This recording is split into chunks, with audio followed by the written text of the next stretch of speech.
ಬೇಕು ಅಂತಂದ್ರೆ ದೇವರಾದ್ರೂ ನೋಡಕ್ಕೆ ಸಿಗ್ತಾನೇನೋ, ಆದ್ರೆ ಇಡೀ ಜಗತ್ತಿನಲ್ಲಿ ನಾವು ಹುಡುಕಿದ್ರೆ ಬಡ್ಡಿ ತಗೊಳ್ದೇ ಇರೋರು ಯಾರು ಸಹ ನೋಡೋದಕ್ಕೆ ಸಿಕ್ಕಲ್ಲ. ಹೌದು, ಯಾವ್ದಾದ್ರೂ ಒಂದ್ ರೀತಿ ಲೋನ್ ಇದ್ದೇ ಇರುತ್ತೆ. Home loan, bike loan, car loan, gold loan, ಇದೇ ರೀತಿ ಬೇಕಾದಷ್ಟು ಲೋನ್ ಗಳನ್ನ ತಗೊಂಡು ಪ್ರತಿ ತಿಂಗಳು ಅವರು ಬಡ್ಡಿನ ಕಟ್ತಾನೆ ಇರ್ತಾರೆ. ಹಾಗಿದ್ರೆ ಈ ಬ್ಯಾಂಕ್ ಅವರು ಬಡ್ಡಿ ಲೆಕ್ಕಾಚಾರನ ಯಾವ ರೀತಿ ಮಾಡ್ತಾರೆ? ಯೂಶಲಿ ಈ ಲೋನ್ ಏನಾದ್ರು ನಾವು ತಗೊಂಡಿದೀವಿ ಅಂತಂದ್ರೆ ಬ್ಯಾಂಕ್ ಅಲ್ಲಿ ಇಂಟ್ರೆಸ್ಟ್ ಕ್ಯಾಲ್ಕುಲೇಷನ್ಸ್ ಯಾವ ರೀತಿ ನಡೆಯುತ್ತೆ. ನಾವು 50 ಲಕ್ಷ ತಗೊಂಡಿದೀವಿ, ಇಲ್ಲ ಅಂತಂದ್ರೆ 50,000 ತಗೊಂಡಿದೀವಿ ಅಂತ ಅನ್ಕೊಳ್ಳೋಣ. ಎರಡೂ ಸಹ ಬಡ್ಡಿನೇ ತಗೊಳ್ದಿರೋ ರೀತಿ ಕ್ಯಾಲ್ಕುಲೇಷನ್ ನ ಮಾಡ್ತಾರ. ಬಡ್ಡಿಗೆ ಚಕ್ರ ಬಡ್ಡಿ ಬೆಳ್ಕೊಂಡು ಹೋಗಿ ನಾವೇನಾದ್ರೂ ಬ್ಯಾಂಕ್ಗೆ ಎಕ್ಸ್ಟ್ರಾ ಮನಿನ ಪೇ ಮಾಡ್ತಿದೀವ? ನಮ್ಮ ಕತೆನ ಬಿಡಿ, ಇಡೀ ಪ್ರಪಂಚದಲ್ಲಿರುವಂತಹ ದೊಡ್ಡ ದೊಡ್ಡ ಶ್ರೀಮಂತರನ್ನ ನೋಡಿದ್ರು ಸಹ ಪ್ರತಿಯೊಬ್ಬರು ಅವ್ರು ತಗೊಂಡಿರುವಂತಹ ಲೋನ್ಗಾಗಿರ್ಬೋದು ಅಥವಾ ಯಾವುದೇ ಒಂದು ಹಣಕಾಸಿನ ವಿಚಾರಕ್ಕೆ ಸಂಬಂಧಪಟ್ಟ ಹಾಗೆ ಪ್ರತಿ ತಿಂಗಳು ಬಡ್ಡಿನ ಕಟ್ತಾನೆ ಇರ್ತಾರೆ. ಇವತ್ತಿನ ವಿಡಿಯೋಲಿ ಯೂಶಲಿ ನಾವು ತಗೊಂಡಿರುವಂತಹ ಲೋನ್ಗೆ ಯಾವ ರೀತಿ ಬಡ್ಡಿ ಕ್ಯಾಲ್ಕುಲೇಷನ್ ಆಗುತ್ತೆ ಅನ್ನೋದನ್ನ ನಾನು ನಿಮ್ಗೆ ತಿಳಿಸ್ಕೊಡ್ತೀನಿ. ಈ ವಿಡಿಯೋನ ನನಗೇನು ಯೂಸ್ ಆಗುತ್ತೆ ಅಂತಂದ್ರೆ ಖಂಡಿತವಾಗ್ಲೂ ಯೂಸ್ ಆಗುತ್ತೆ. ತುಂಬಾ ಜನಕ್ಕೆ ಅವ್ರು ತಗೊಂಡಿರುವಂತಹ ಲೋನ್ಗೆ ಕಟ್ತಿರುವಂತಹ ಬಡ್ಡಿ ಯಾವ ರೀತಿ ಕ್ಯಾಲ್ಕುಲೇಟ್ ಆಗುತ್ತೆ ಅನ್ನೋ ಒಂದು ಗಮನ ಸಹ ಇರೋದಿಲ್ಲ. ಇದ್ರ ಬಗ್ಗೆ ನಿಮಗೆ ಗೊತ್ತಿದೆ ಅಂತಂದ್ರೆ ಮುಂದೆ ನಿಮ್ಗೆ ಯಾರಾದ್ರೂ ಮೋಸ ಮಾಡ್ತಿದ್ರು ಸಹ ನೀವು ಅದ್ರ ಬಗ್ಗೆ ತಿಳ್ಕೊಳ್ತೀರಾ. ಅದಕ್ಕಿಂತ ಮುಂಚೆ ನೀವೇನಾದ್ರೂ ನಮ್ಮ ಚಾನಲ್ಗೆ ಫಸ್ಟ್ ಟೈಮ್ ಬಂದಿದ್ದೀರಾ ಅಂತಂದ್ರೆ ಬೆಲ್ ಐಕಾನ್ ನ ಪ್ರೆಸ್ ಮಾಡೋದನ್ನ ಮರಿಬೇಡಿ, ಸೊ ದಟ್ ನೀವು ಯಾವ ವಿಡಿಯೋಸ್ ಕೂಡ ಮಿಸ್ ಮಾಡ್ಕೊಳ್ಳೋದಿಲ್ಲ. ಹಾಗೆ ನಮ್ಮ ಫ್ರೀಡಮ್ ಆಪ್ ಕೂಡ ಡೌನ್ಲೋಡ್ ಮಾಡ್ಕೊಳ್ಳಿ. ನಮ್ಮಲ್ಲಿ 1000ಕ್ಕೂ ಹೆಚ್ಚಿನ ಕೋರ್ಸ್ಗಳಿದೆ. ಫೈನಾನ್ಸ್, ಬಿಸ್ನೆಸ್, ಅಗ್ರಿಕಲ್ಚರ್, ನಿಮ್ಗೆ ಯಾವ ಫೀಲ್ಡ್ ಅಲ್ಲಿ ಇಂಟ್ರೆಸ್ಟ್ ಇರುತ್ತೋ ಆ ಫೀಲ್ಡ್ ಅಲ್ಲಿ ಸಕ್ಸಸ್ಫುಲ್ ಆಗಿರುವಂತಹ ಮೆಂಟರ್ಸ್ ನಿಮ್ಗೆ ಫೋನ್ ಮುಖಾಂತರ ಗೈಡ್ ಮಾಡ್ತಾರೆ. ತಡ ಮಾಡದೆ ಇವತ್ತಿನ ವಿಡಿಯೋನ ಸ್ಟಾರ್ಟ್ ಮಾಡೋಣ. ವೆಲ್ಕಮ್ ಟು ಫ್ರೀಡಮ್ ಮನಿ ಕನ್ನಡ. ನಾನು ನಿಮ್ಮ ಚಂದನಾ ಗೌಡ.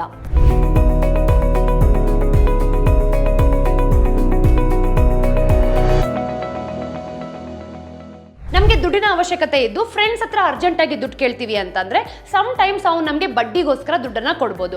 ಆಗ 1% ಬಡ್ಡಿ ಕೊಡು ಅಥವಾ 2% ಬಡ್ಡಿ ಕೊಡು ಅಂತ ಕೇಳ್ತಾನೆ. ಅದೇ ಬ್ಯಾಂಕ್ ಅಲ್ಲಿ ಲೋನ್ ತಗೊಳ್ತಿದೀವಿ ಅಂತಂದ್ರೆ 6%, 12%, 25% ಈ ರೀತಿ ಬಡ್ಡಿನ ಹಾಕ್ತಾರೆ. ಹಾಗಿದ್ರೆ ಸಿಂಪಲ್ ಇಂಟ್ರೆಸ್ಟ್ ಅಂದ್ರೆ ಏನು, ಕಾಂಪೌಂಡ್ ಇಂಟ್ರೆಸ್ಟ್ ಅಂದ್ರೆ ಏನು? ನಾವು ತಗೊಳ್ತಿರುವಂತಹ ಬಡ್ಡಿ ಚಕ್ರ ಬಡ್ಡಿಯಾಗಿ ಬೆಳೀತಾ ಹೋಗ್ತಿದೆ ಅಂತಂದ್ರೆ ಅದನ್ನ ಕ್ಯಾಲ್ಕುಲೇಟ್ ಮಾಡೋದು ಯಾವ ರೀತಿ?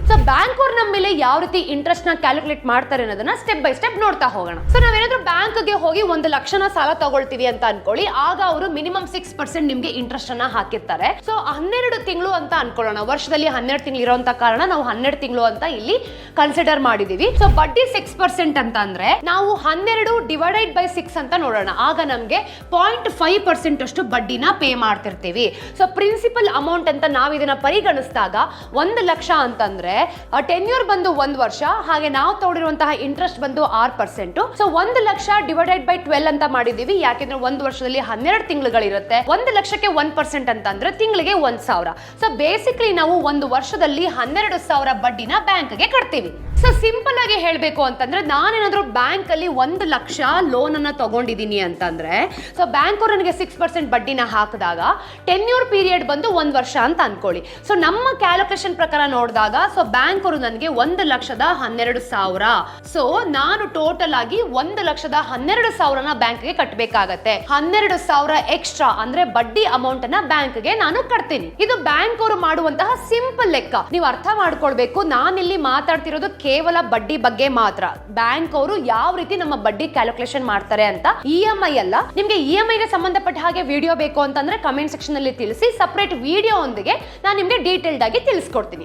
ಗೋಯಿಂಗ್ ಫಾರ್ವರ್ಡ್, ಬ್ಯಾಂಕ್ ಅಲ್ಲಿ ಯಾವ ರೀತಿ ಕ್ಯಾಲ್ಕುಲೇಷನ್ ಅಂತ ನೋಡಿದ್ವಿ. ಅದೇ ಅಮೌಂಟ್ ಅನ್ನ 1 ಲಕ್ಷನ ನಾವು ಹೊರಗಡೆ ಬಡ್ಡಿಯಲ್ಲಿ ತಗೊಂಡಿರ್ತೀವಿ ಅಂತ ಅನ್ಕೊಳ್ಳೋಣ. ಯಾವ ರೀತಿ ಅವರು ಬಡ್ಡಿ ಕ್ಯಾಲ್ಕುಲೇಟ್ ಮಾಡ್ತಾರೆ? ಟೋಟಲ್ ಇಂಟ್ರೆಸ್ಟ್ ಬಂದು PTR ಡಿವೈಡೆಡ್ ಬೈ 100 ಅಂತ ಹೇಳ್ತೀವಿ. ಹಾಗಿದ್ರೆ PTR ಅಂತಂದ್ರೆ ಏನು? P ಅಂತಂದ್ರೆ ಪ್ರಿನ್ಸಿಪಲ್ ಅಮೌಂಟ್, T ಅಂತಂದ್ರೆ ಟೆನ್ಯೂರ್ ಅಂದ್ರೆ ಎಷ್ಟು ವರ್ಷ ಅಂತ, ಹಾಗೆ R ಅಂತಂದ್ರೆ ರೇಟ್ ಆಫ್ ಇಂಟ್ರೆಸ್ಟ್ ಅಂತ. 1 ವರ್ಷಕ್ಕೆ ನಾವು ಪರಿಗಣಿಸಿದ್ರೆ ಟೋಟಲ್ ನಾವು 1,12,000 ವಾಪಸ್ ಕೊಡ್ಬೇಕಾಗತ್ತೆ. ಇಲ್ಲಿ ನಾವು 1 ಲಕ್ಷ ಅಮೌಂಟ್ ಅನ್ನ ಡಿವೈಡೆಡ್ ಬೈ 100 ಅಂತ ಮಾಡಿದಾಗ 1,000 ರೂಪಾಯಿ ಕಾಣ್ತಿದೆ ಅಲ್ವಾ? ಈ 1,000 ರೂಪಾಯಿನ ತಿಂಗಳಿಗೆ 1,000 ಅಂತ ಕಟ್ತಾ ಹೋದ್ರೆ 12 ತಿಂಗಳಿಗೆ 12,000 ಬಡ್ಡಿಯನ್ನ ನಾವು ಕಟ್ತೀವಿ. 100 ರೂಪಾಯಿಗೆ ತಿಂಗಳಿಗೆ ನಾವು 1 ರೂಪಾಯಿ ಬಡ್ಡಿನ ಕಟ್ತಿದೀವಿ ಅಂತಂದ್ರೆ 1 ಲಕ್ಷದಲ್ಲಿ ಎಷ್ಟು 100 ರೂಪಾಯಿ ಇರುತ್ತೆ? 1 ಲಕ್ಷ ಡಿವೈಡೆಡ್ ಬೈ 100 ಅಂತ ಮಾಡ್ಕೊಳ್ಳೋಣ. 1,000. ತಿಂಗಳಿಗೆ ನಾವು 1,000 ಕಟ್ತಿದೀವಿ ಅಂತಂದ್ರೆ ವರ್ಷದಲ್ಲಿ ನಾವು 12,000ನ ಕಟ್ತಿದೀವಿ.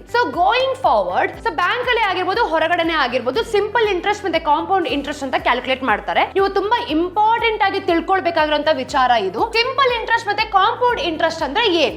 ಸಿಂಪಲ್ ಇಂಟ್ರೆಸ್ಟ್ ಅಂತ ಅಂದ್ರೆ ವೆರಿ ಸಿಂಪಲ್. ನಾನು ಇವಾಗ ಯಾವ ರೀತಿ ನಿಮ್ಗೆ ಕ್ಯಾಲ್ಕುಲೇಷನ್ ನ ಮಾಡಿದ್ನೋ ಅದೇ ರೀತಿ ಕ್ಯಾಲ್ಕುಲೇಟ್ ಮಾಡಿ ನಿಮ್ಮ ಹತ್ರ ಬಡ್ಡಿನ ತಗೊಳ್ತಾರೆ. ಈಗ ನಾನು ಯಾರ ಹತ್ರ 1,000 ಬಡ್ಡಿ ಬಡ್ಡಿಗೆ ತಗೊಂಡಿರ್ತೀನಿ ಅಂತ ಅನ್ಕೊಳ್ಳಿ, ಇದಕ್ಕೆ ನನಗೆ 5% ಇಂಟ್ರೆಸ್ಟ್ ಅನ್ನ ಹಾಕಿರ್ತಾರೆ. ಸ್ವಲ್ಪ ಏನಾಗತ್ತೆ, ಒಂದು ತಿಂಗಳಿಗೆ ನಾನು 50 ರೂಪಾಯಿ ಬಡ್ಡಿನ ಕಟ್ಟಬೇಕಾಗತ್ತೆ. ಹೌದು, 5% ಅಂತ ಅಂದ್ರೆ 1000 ರೂಪಾಯಿ ತಗೊಂಡಿರ್ತೀನಿ ಅಂತ ಇಟ್ಕೊಳ್ಳಿ, ಅವ್ರು ಇದಕ್ಕೆ ನನಗೆ ಇಂಟ್ರೆಸ್ಟ್ ಹಾಕಿರುವಂತದ್ದು 5%. ಸೊ ಬಡ್ಡಿ ಬಂದು 50 ರೂಪಾಯಿ ಬಡ್ಡಿ ಆಗಿರುತ್ತೆ. ಅದನ್ನ ಅವ್ರಿಗೆ ದುಡ್ಡನ್ನು ರಿಟರ್ನ್ ಮಾಡ್ಬೇಕಾದ್ರೆ 1050 ರೂಪಾಯಿನ ತಿಂಗಳು ಎಂಡಲ್ಲಿ ಕೊಡಬೇಕು, ಅಥವಾ ಕೇವಲ ಬಡ್ಡಿಯನ್ನ ಪೇ ಮಾಡ್ತೀನಿ ಅಂತಂದ್ರೆ ತಿಂಗಳಿಗೆ 50 ರೂಪಾಯಿಯನ್ನ ಕಟ್ಟಬೇಕು. ಫಾರ್ ಎಕ್ಸಾಂಪಲ್, ನಿಮ್ಮ ಫ್ರೆಂಡ್ ಹತ್ರ ಹೋಗಿ ಜನವರಿ 1, 2022 ನೀವು 1 ಲಕ್ಷ ಸಾಲನ ಕೇಳ್ತೀರಾ. ನಿಮ್ ಫ್ರೆಂಡ್ ಓಕೆ ಮಗ ಸಾಲ ತಾನೇ ಕೊಡ್ತೀನಿ ಅಂತ ಹೇಳ್ತಾನೆ, ಆದ್ರೆ 2% ಬಡ್ಡಿಯನ್ನ ನಿಮ್ಗೆ ಕ್ಯಾಲ್ಕುಲೇಟ್ ಮಾಡ್ತಾನೆ. ಅದು ಯಾವ ರೀತಿ ಸಿಂಪಲ್ ಇಂಟ್ರೆಸ್ಟ್ ಅಲ್ಲಿ ಬರುತ್ತೆ ಅನ್ನೋದನ್ನ ನಾನು ನಿಮಗೆ ಇವಾಗ ತೋರಿಸ್ತೀನಿ. ಈಗ ನನ್ನ ಫ್ರೆಂಡ್ ಹತ್ರ ತಗೊಂಡಿರುವಂತಹ ಸಾಲವನ್ನ ಸಿಂಪಲ್ ಇಂಟ್ರೆಸ್ಟ್ ಅಲ್ಲಿ ಯಾವ ರೀತಿ ಕ್ಯಾಲ್ಕುಲೇಷನ್ ಆಗುತ್ತೆ ಅನ್ನೋದನ್ನ ನೋಡೋಣ. ಸೊ ಮಾರ್ಚ್ 31, 2024ಗೆ ನಾನು ಅವನಿಗೆ ದುಡ್ಡನ್ನ ಪೇ ಮಾಡ್ಬೇಕಾಗತ್ತೆ. ಅವನ ಹತ್ರ ನಾನು ತಗೊಂಡಿದ್ದ ಸಾಲ ಯಾವಾಗ, ಜನವರಿ 1, 2022 ಅಲ್ಲಿ. ಸೊ ಜನವರಿ 1, 2022 ಅಲ್ಲಿ ತಗೊಂಡಿದ್ದೀನಿ ಅಂದ್ರೆ 2024ಗೆ ನಾನು ಅವನಿಗೆ ಪೇ ಮಾಡ್ಬೇಕಿದ್ರೆ 2 ಇಯರ್ಸ್ ಆಗಿದೆ. ಸೊ ವಾಪಸ್ ಮಾಡ್ಬೇಕಿದ್ದಲ್ಲಿ ನಾನು ಅವನಿಗೆ ಬಡ್ಡಿಯನ್ನ ಸೇರಿಸಿ ದುಡ್ಡನ್ನ ಕೊಡ್ಬೇಕಾಗತ್ತೆ. ಸೊ ಸೇಮ್ ಫಾರ್ಮುಲಾನ ನಾವಿಲ್ಲಿ ಅಪ್ಲೈ ಮಾಡೋಣ. PTR divided by 100.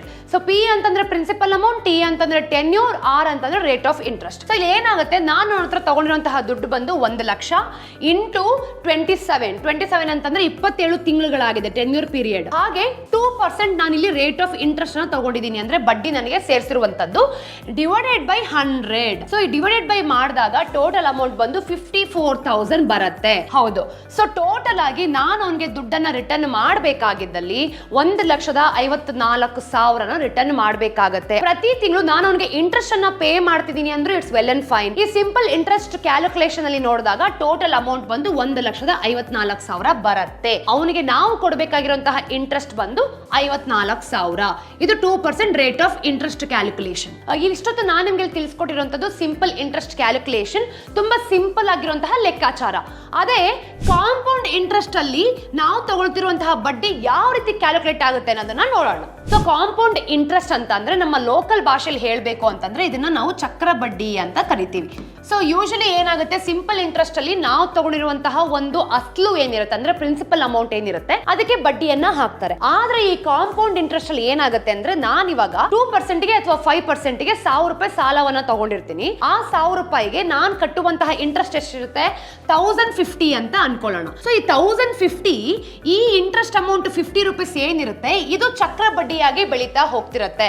ಬಡ್ಡಿಗೆ ಬಡ್ಡಿ ಆಗ್ತಾ ಹೋಗ್ತಾ ಇರ್ತಾರೆ. ಸೊ ಜನವರಿ ತಿಂಗಳಲ್ಲಿ ನಾನು 1050 ರೂಪಾಯಿ ಕಟ್ಟಿದೀನಿ ಅಂತಂದ್ರೆ ನಾನು ತಗೊಂಡಿರುವಂತಹ 1000 ಸಾಲಕ್ಕೆ ಫೆಬ್ರವರಿಯಲ್ಲಿ ಈ 1050 ಏನಿರುತ್ತೆ ಇದಕ್ಕೆ ಮತ್ತೆ ಬಡ್ಡಿಯನ್ನ ಸೇರಿಸ್ತಾರೆ. ಅಂದ್ರೆ 50 ರೂಪಾಯಿಗೆ ಬಡ್ಡಿಯನ್ನ ಸೇರಿಸ್ತಾರೆ. 50 ರೂಪೀಸ್ ಇಂದ 2.5 ರೂಪೀಸ್ ಎಕ್ಸ್ಟ್ರಾ ಆಗುತ್ತೆ, ಅಂದ್ರೆ ಬೆಳೀತಾ ಹೋಗುತ್ತೆ. ಅದನ್ನ ನಾನು ನಿಮ್ಗೆ ಹೇಳಿದ್ದು ಬಡ್ಡಿಯಿಂದ ಚಕ್ರ ಬಡ್ಡಿ ಅನ್ನೋದು ಬೆಳೀತಾ ಹೋಗುತ್ತೆ. ಸೊ ಟೋಟಲ್ ಆಗಿ ನೀವು ಇಂಥ ಒಂದು ಕಾಂಪೌಂಡ್ ಇಂಟ್ರೆಸ್ಟ್ ಇಂದ ದೂರ ಇರುವಂತದ್ದೇ ಒಳ್ಳೆಯದು. ನಮಗೆ ಸಿಂಪಲ್ ಇಂಟ್ರೆಸ್ಟ್ ಕ್ಯಾಲ್ಕುಲೇಷನ್ ಚೆನ್ನಾಗಿ ವರ್ಕೌಟ್ ಆಗುತ್ತೆ. ನಾವು ತಗೊಂಡಿರುವಂತಹ ಸಾಲಗೆ ನಾವು ಬಡ್ಡಿ ಸಮೇತ ಕೊಡ್ಬೋದು. ಆದ್ರೆ ಕಾಂಪೌಂಡ್ ಇಂಟ್ರೆಸ್ಟ್ ಅಂತ ಬಂದಾಗ ನಮ್ಮ ಅಸ್ಲು ದುಡ್ಡನ್ನು ನೋಡ್ಕೊಳ್ಳೋದಕ್ಕಿಂತ ಹೆಚ್ಚಾಗಿ ನಾವು ಕಟ್ಟುವಂತಹ ಬಡ್ಡಿ ರೇಟ್ ಏನಿರುತ್ತೆ ಹಾಗೆ ಬಡ್ಡಿ ಅಮೌಂಟ್ ಏನಿರುತ್ತೆ ಅದು ಎವ್ರಿ ಡೇ ಬೆಳಿತಾನೆ ಇರುತ್ತೆ. ಸೊ ಈ ಒಂದು ಕಾಂಪೌಂಡ್ ಇಂಟ್ರೆಸ್ಟ್ ಇಂದ ಆದಷ್ಟು ದೂರ ಇರಿ. ಸಿಂಪಲ್ ಇಂಟ್ರೆಸ್ಟ್ಗೂ ಮತ್ತೆ ಕಾಂಪೌಂಡ್ ಇಂಟ್ರೆಸ್ಟ್ಗೂ ಇರುವಂತ ಡಿಫ್ರೆನ್ಸ್ ನಿಮಗೆ ಗೊತ್ತಾಗಿದೆ. ಕಾಂಪೌಂಡ್ ಇಂಟ್ರೆಸ್ಟ್ ಅಂತಂದ್ರೆ ಚಕ್ರ ಬಡ್ಡಿ, ಅದು ನಿಮ್ಗೆ ಅಸ್ಲ್ ಅಮೌಂಟ್ ಏನಿರುತ್ತೆ ಫಸ್ಟ್ ತಿಂಗಳಲ್ಲಿ ನೀವೇನ್ ಬಡ್ಡಿಯನ್ನ ಕಟ್ಟಿರ್ತೀರಾ ಅದು ಚಕ್ರ ಬಡ್ಡಿಯಾಗಿ ಬೆಳಿತಾನೆ ಹೋಗ್ತಿರುತ್ತೆ. ನಾನು 1 ಲಕ್ಷ ಸಾಲವನ್ನ ತಗೊಂಡಿದ್ದೀನಿ ಅಂತ ಅನ್ಕೊಳ್ಳೋಣ. ಸೊ ಕಾಂಪೌಂಡ್ ಇಂಟ್ರೆಸ್ಟ್ ಅಲ್ಲಿ ಯಾವ ರೀತಿ ಕ್ಯಾಲ್ಕುಲೇಷನ್ ಆಗುತ್ತೆ ಅಂತ ನಾನು ನಿಮ್ಗೆ ಇವಾಗ ತೋರಿಸ್ತೀನಿ. ಸೊ ಫಸ್ಟ್ ಇಯರ್ ಅಂತ ನಾವು ಪರಿಗಣಿಸಿದಾಗ ಅಂದ್ರೆ ಮೊದಲನೇ ವರ್ಷದಲ್ಲಿ ಸೇಮ್ ಫಾರ್ಮುಲಾ ಅಪ್ಲೈ ಆಗುತ್ತೆ, PTR divided by 100. So 1 lakh ನಾನು ತಗೊಂಡಿರುವಂತಹ ಸಾಲ. ಹಾಗೆ 12 ತಿಂಗಳು ಅಂದ್ರೆ ಒಂದು ವರ್ಷದಲ್ಲಿ 12 ತಿಂಗಳು, ಇದನ್ನ ನಾವು ಟೆನ್ಯೂರ್ ಪೀರಿಯಡ್ ಅಂತ ಹೇಳ್ತೀವಿ. ಹಾಗೆ ನನಗೆ ಹಾಕಿರುವಂತಹ ಬಡ್ಡಿ ಬಂದು 2%, ಡಿವೈಡೆಡ್ ಬೈ 100 ಅಂತ ಮಾಡಿದಾಗ 24,000. ಈ 24,000 ಒಂದು ವರ್ಷದಲ್ಲಿ ನಾನ್ ತಗೊಂಡಿರುವಂತಹ 1 ಲಕ್ಷಕ್ಕೆ ಕಟ್ಟುತ್ತಿರುವಂತಹ ಬಡ್ಡಿ. ಅದೇ ಟೋಟಲ್ 1,24,000 ಒಂದು ವರ್ಷದಲ್ಲಿ ನಾನ್ ತಗೊಂಡಿರುವಂತಹ 1 ಲಕ್ಷ ಸಾಲಕ್ಕೆ 24,000 ಎಕ್ಸ್ಟ್ರಾ ಬಡ್ಡಿ ಆಗಿದೆ. ಅದೇ ಎರಡನೇ ವರ್ಷದಲ್ಲಿ ಯಾವ ರೀತಿ ಕ್ಯಾಲ್ಕುಲೇಟ್ ಆಗುತ್ತೆ ಅಂತಂದ್ರೆ 1 ಲಕ್ಷ ಪ್ಲಸ್ 24,000. ಈ ಒಂದು ನಿಮ್ಗೆ ಇಲ್ಲಿ ಬಡ್ಡಿ ಕಾಣ್ತಿದೆ ಅಲ್ವಾ, ಈ ಬಡ್ಡಿನ ಇಲ್ಲಿ ಆಡ್ ಮಾಡ್ತಾರೆ. ಅಂದ್ರೆ ಇರೋ ಬಡ್ಡಿನೇ ಇರತ್ತೆ ಅಂತ ಅಲ್ಲ, ಬಡ್ಡಿ ಬಡ್ಡಿಯಾಗಿ ಬೆಳೀತಾ ಹೋಗ್ತಿರತ್ತೆ. ಅದನ್ನೇ ನಾನು ನಿಮ್ಗೆ ಹೇಳಿದ್ದು ಕಾಂಪೌಂಡ್ ಇಂಟ್ರೆಸ್ಟ್ ಅಲ್ಲಿ ನಿಮ್ಮ ಬಡ್ಡಿ ಚಕ್ರ ಬಡ್ಡಿಯಾಗಿ ಬೆಳೆಯುತ್ತೆ ಅಂತ. ಸೊ ಎರಡನೇ ವರ್ಷದಲ್ಲಿ ನಿಮ್ಮ ಅಸ್ಲು ಅಮೌಂಟ್ ಏನಿರುತ್ತೆ 1 ಲಕ್ಷದ ಜೊತೆಗೆ 24,000 ಆಡ್ ಆಗುತ್ತೆ. 1,24,000 ಇಂಟು 10 ಟೆನ್ಯೂರ್ ಪೀರಿಯಡ್ ಅಂದ್ರೆ 12 ಇಂಟು 2 ಅಂದ್ರೆ ನೀವು ತಗೊಂಡಿರುವಂತಹ rate of interest divided by 100. So 29,760. 1,24,000ಕ್ಕೆ 29,760 ಆಡ್ ಮಾಡ್ತೀವಿ. ಸೊ ಟೋಟಲ್ ನಮಗೆ ಎರಡನೇ ವರ್ಷದಲ್ಲಿ ಆಗುವಂತಹ ಕಾಂಪೌಂಡ್ ಇಂಟ್ರೆಸ್ಟ್ ನ ಕ್ಯಾಲ್ಕುಲೇಷನ್ ಬಂದು 1,53,760. ಇದೇ ಮೂರನೇ ವರ್ಷದಲ್ಲಿ ಯಾವ ರೀತಿ ಕ್ಯಾಲ್ಕುಲೇಟ್ ಆಗುತ್ತೆ ಅಂತ ನೋಡೋಣ. 1,24,000 ಇದು ಮೊದಲನೇ ವರ್ಷದ್ದು. ಈ ಮೊದಲನೇ ವರ್ಷದ ಇಂಟ್ರೆಸ್ಟ್ ಗೆ ಮತ್ತೆ ಕ್ಯಾಲ್ಕುಲೇಟ್ ಆಗಿರುವಂತಹ ಎರಡನೇ ವರ್ಷದ ಇಂಟ್ರೆಸ್ಟ್ ಇದು 29,760. ಈ ಎರಡನ್ನು ಆಡ್ ಮಾಡಿದಾಗ 1,53,760 into tenure period 12 rate of interest 2 divide by 100 ಮಾಡಿದಾಗ 36,904 ರೂಪಾಯಿ ಬರುತ್ತೆ. ಇದು ಮೂರನೇ ವರ್ಷದಲ್ಲಿ ನಮಗಾಗುವಂತಹ ಚಕ್ರ ಬಡ್ಡಿ. ಈ ಎಲ್ಲನೂ ಕೂಡ ಆಡ್ ಮಾಡಿದಾಗ 3 ವರ್ಷನ ನಾವು ಕನ್ಸಿಡರ್ ಮಾಡಿದಾಗ ನಾನ್ ತಗೊಂಡಿರುವಂತಹ 1 ಲಕ್ಷ ಸಾಲಕ್ಕೆ ಕಾಂಪೌಂಡ್ ಇಂಟ್ರೆಸ್ಟ್ ಕ್ಯಾಲ್ಕುಲೇಷನ್ ಅಲ್ಲಿ 3 ವರ್ಷದಲ್ಲಿ ನಾನ್ ಕಟ್ಟುವಂತಹ ಬಡ್ಡಿ ಬಂದು 90,662. ಸೊ ಟೋಟಲ್ ಅಮೌಂಟ್ ಅನ್ನ ನೋಡಿದಾಗ 1 ಲಕ್ಷ ಅಸಲು ಏನ್ ತಗೊಂಡಿರ್ತೀನಿ ಆ ಬಡ್ಡಿನೇ ನಾನು ಕಟ್ಟಿರ್ತೀನಿ. ಸೊ ಟೋಟಲ್ ನನಗೆ 1,90,662 ರೂಪಾಯಿ. ಇದೇ ರೀತಿ ಹೋಮ್ ಲೋನ್ ಅಲ್ಲೂ ಕೂಡ ನಿಮ್ಗೆ ಬ್ಯಾಂಕ್ ಅವರು ಇಂಟ್ರೆಸ್ಟ್ ಕ್ಯಾಲ್ಕುಲೇಷನ್ ಮಾಡ್ತಾರೆ ಅನ್ನೋದನ್ನ ಪ್ರತಿ ವಿಡಿಯೋಸ್ ಅಲ್ಲೂ ನಾನು ನಿಮ್ಗೆ ಡೀಟೇಲ್ಡ್ ಆಗಿ ತೋರಿಸಿದೀನಿ. ಸೊ ಇದೇ ರೀತಿ ಕಾಂಪೌಂಡ್ ಇಂಟ್ರೆಸ್ಟ್ ಕ್ಯಾಲ್ಕುಲೇಷನ್ಸ್ ಕೂಡ ನೀವು ತಗೊಳ್ಳುವಂತಹ ಸಾಲಗಳಲ್ಲಿ ಬ್ಯಾಂಕ್ ಅವರು ಕ್ಯಾಲ್ಕುಲೇಟ್ ಮಾಡೇ ಮಾಡ್ತಾರೆ. ಸಿಂಪಲ್ ಇಂಟ್ರೆಸ್ಟ್ ಕ್ಯಾಲ್ಕುಲೇಷನ್ ಇದ್ರೆ ವೆಲ್ ಅಂಡ್ ಫೈನ್, ನಾವು ಸಾಲ ತಗೊಳ್ಬಹುದು. ಆದ್ರೆ ಕಾಂಪೌಂಡ್ ಇಂಟ್ರೆಸ್ಟ್ ಕ್ಯಾಲ್ಕುಲೇಷನ್ ಮಾಡ್ತಾರೆ ಅಂತಂದ್ರೆ ನಾವು ಅಸಲು ಕಟ್ಟದ ಅಥವಾ ಬಡ್ಡಿ ಕಟ್ಟದ, ಸಾಲ ಕಟ್ಟೋ ಅಷ್ಟರಲ್ಲಿ ನಮ್ಮ ಜೀವನ ಎಲ್ಲ ಮುಗ್ದೋಗಿರುತ್ತೆ. ಸೊ ಸಿಂಪಲ್ ಆಗಿ ಹೇಳ್ಬೇಕು ಅಂತಂದ್ರೆ ನಾನ್ ತಗೊಂಡಿರೋ ಸಾಲಕ್ಕೆ ಬಡ್ಡಿಯನ್ನ ಹಾಕೋದನ್ನ ಸಿಂಪಲ್ ಇಂಟ್ರೆಸ್ಟ್ ಅಂತ ಹೇಳ್ತೀವಿ. ಅದೇ ನನ್ನ ಬಡ್ಡಿ ಏನಿರುತ್ತೆ ಆ ಬಡ್ಡಿಗೆ ಮತ್ತೊಂದು ಬಡ್ಡಿಯನ್ನ ಹಾಕೋದನ್ನ ಕಾಂಪೌಂಡ್ ಇಂಟ್ರೆಸ್ಟ್ ಕ್ಯಾಲ್ಕುಲೇಷನ್ಸ್ ಅಂತ ಹೇಳ್ತೀವಿ. ಇದು ನಾವು ತಗೊಳ್ತಿರುವಂತಹ ಸಾಲದ ಲೆಕ್ಕಾಚಾರ. ಸ್ನೇಹಿತರೆ, ಪ್ರತಿಯೊಬ್ಬರ ಹತ್ರನೂ ಸಹ ಸಾಲ ಇರುತ್ತೆ. ಸಾಲ ಇಲ್ದಿರೋಂತ ಮನುಷ್ಯನೇ ಇಲ್ಲ. ನಾವೊಂದು ವರ್ಕ್ ಮಾಡ್ತಿದೀವಿ ಅಥವಾ ಜೀವನ ಮಾಡ್ತಿದೀವಿ ಅಂತಂದ್ರೆ ಸಾಲನ ತಗೊಳ್ಬೇಕು, ನಮ್ಮ ಜೀವನವನ್ನ ಸಾಗಿಸ್ಬೇಕು, ಲೋನ್ ತಗೊಂಡು ಮನೆ ಕಟ್ಟಬೇಕು, ಲೋನ್ ತಗೊಂಡು ಗೋಲ್ಡ್ ಅಲ್ಲಿ ಇನ್ವೆಸ್ಟ್ ಮಾಡಬೇಕು. ಈ ರೀತಿ ನಮ್ಮ ಜೀವನವನ್ನೇ ನಾವು ಸಾಲದಲ್ಲಿ ಇಟ್ಕೊಂಡಿರ್ತೀವಿ. ಆದ್ರೆ ನಾವು ಏನಾದ್ರೂ ಒಂದು ಪ್ಲಾನ್ ಅನ್ನ ಮಾಡ್ತಿದೀವಿ ಅಥವಾ ಇನ್ವೆಸ್ಟ್ಮೆಂಟ್ ಮಾಡ್ತೀವಿ ಅಂತಂದ್ರೆ ಸ್ವಲ್ಪನಾದ್ರೂ ನಾವು ಕ್ಯಾಲ್ಕುಲೇಷನ್ಸ್ ಮಾಡಿ ತಗೊಳ್ಬೇಕಾಗತ್ತೆ. ನಾವು ತಗೊಂಡಿರುವಂತಹ ಅಸ್ಲಿಗೆ ಬಡ್ಡಿನೇ ಕಟ್ತಾ ಹೋದ್ರೆ ನಾವು ಜೀವನವನ್ನ ಸಾಗಿಸೋದು ಹೇಗೆ, ಮತ್ತೆ ನಾವು ಮನೆ ಕಟ್ಟೋದು ಹೇಗೆ, ಮತ್ತೆ ನಮ್ಮ ಮಕ್ಕಳಿಗೆ ಒಂದು ಭವಿಷ್ಯವನ್ನ ನಿರೂಪಿಸೋದು ಹೇಗೆ? ಸೊ ಪ್ರತಿಯೊಬ್ಬರಿಗೂ ಸಹ ಈ ಒಂದು ವಿಡಿಯೋ ಅಲ್ಲಿ ಬ್ಯಾಂಕ್ ಅವರು ನಮ್ಮ ಮೇಲೆ ಯಾವ ರೀತಿ ಇಂಟ್ರೆಸ್ಟ್ ಕ್ಯಾಲ್ಕುಲೇಷನ್ಸ್ ಮಾಡ್ತಾರೆ ಅಂತ ನಿಮಗೆ ಗೊತ್ತಾಗಿದೆ ಅಂತ ಅನ್ಕೊಂಡಿದೀನಿ. ಹಾಗೆ ನಮ್ಮ ವಿಡಿಯೋ ಇಷ್ಟ ಆದಲ್ಲಿ ಲೈಕ್ ಮಾಡಿ, ಶೇರ್ ಮಾಡಿ, ಸಬ್ಸ್ಕ್ರೈಬ್ ಮಾಡಿ. ಫ್ರೀಡಮ್ ಆಪ್ ಕೂಡ ಡೌನ್ಲೋಡ್ ಮಾಡ್ಕೊಳ್ಳಿ. ನಮ್ಮಲ್ಲಿ 1000ಕ್ಕೂ ಹೆಚ್ಚಿನ ಕೋರ್ಸ್ಗಳಿದೆ. ಫೈನಾನ್ಸ್, ಬಿಸ್ನೆಸ್, ಅಗ್ರಿಕಲ್ಚರ್, ನಿಮ್ಗೆ ಯಾವ ಕೋರ್ಸ್ ಇಷ್ಟ ಆಗುತ್ತೋ ಆ ಕೋರ್ಸ್ ನೀವು ಡೀಟೇಲ್ಡ್ ಆಗಿ ತಿಳ್ಕೋಬಹುದು. ಹಾಗೆ ಕಮೆಂಟ್ ಸೆಕ್ಷನ್ ಅಲ್ಲಿ ತಿಳಿಸಿ ನಿಮ್ಗೆ ಯಾವ ಒಂದು ಪರ್ಟಿಕ್ಯುಲರ್ ಸಬ್ಜೆಕ್ಟ್ ಬಗ್ಗೆ ವಿಡಿಯೋ ಬೇಕು ಅಂತ. ಆ ಸಬ್ಜೆಕ್ಟ್ ಬಗ್ಗೆ ಒಂದು ಇನ್ಫಾರ್ಮೇಟಿವ್ ಆದ ವಿಡಿಯೋ ಒಂದಿಗೆ ನಾನು ಮುಂದೆ ಬರ್ತೀನಿ. ಸೊ ಮತ್ತಷ್ಟು ಫೈನಾನ್ಸ್ ರಿಲೇಟೆಡ್ ಸಲಹೆಗಳಾಗ್ಲಿ, ವಿಚಾರಗಳು ಬೇಕು ಅಂತಂದ್ರೆ ನಮ್ಮ ಚಾನಲ್ಗೆ ಸಬ್ಸ್ಕ್ರೈಬ್ ಮಾಡಿ. ಮತ್ತೊಂದು ಫೈನಾನ್ಸ್ ರಿಲೇಟೆಡ್ ಇನ್ಫಾರ್ಮೇಟಿವ್ ವಿಡಿಯೋಸ್ ಒಂದಿಗೆ ನಾನು ಮುಂದೆ ಬರ್ತೀನಿ. ಅಲ್ಲಿ ತನಕ ಟೇಕ್ ಕೇರ್. ನಾನು ನಿಮ್ಮ ಚಂದನ, ಸೈನ್ ಆಫ್.